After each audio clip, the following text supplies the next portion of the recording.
Here are 10 tips for Monster Hunter Stories 3. The first one's a personal preference, headgear. Open up your menu, go into change equipment, and on the bottom left, you'll see a prompt to display your headgear. You can change this to be on, off, or off during cutscenes. I like full off since I spend a lot of time on the face. Number 2. You don't have to be a treasure hunter to find all the chests. Open up your map, press R1, and all of the icons for collectibles will be displayed. It can be a lot, but you can zoom in to make it a little easier to find. On that note, food offers a variety of options.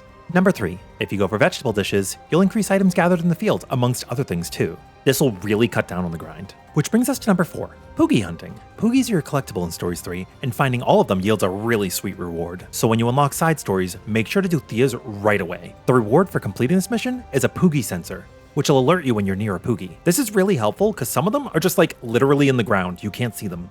Number 5 and 6 are both related to Kora.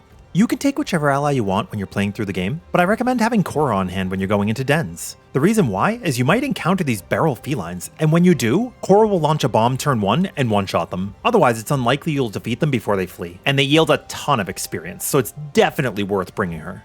And number 6 is Kora's side story. Kora's side story will give you access to caverns. This is awesome because it'll give you early access to some late game monsters, like my favorite, Brachydios. And if you can make him retreat, he's all yours.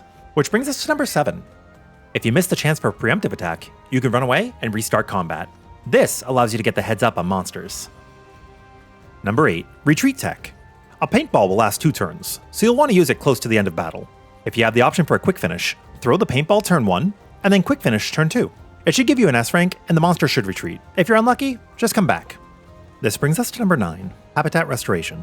Raise the naturally occurring monsters' ranks to S before you introduce new monsters to the area. The reason why is the number of monsters will be permanently increased, making it harder to target specific eggs. And finally, number 10, flight. Flight in Stories 3 isn't really flight, it's falling with style.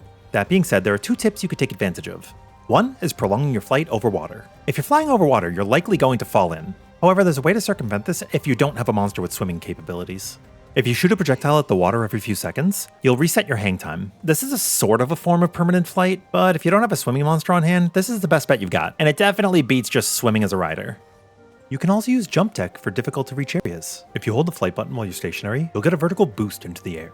You could even jump off your Monstie for a little extra height. And lastly, you could do something similar to the swim tech before you've begun descending while you're flying. As you're gliding through the air, reset your flight every few seconds before you begin your descent, and you can maintain that hang time for a lot longer, allowing you to take a shortcut to areas that you might otherwise need another ability or to go the long way around. Hope these tips helped. I'm Rin, and happy riding.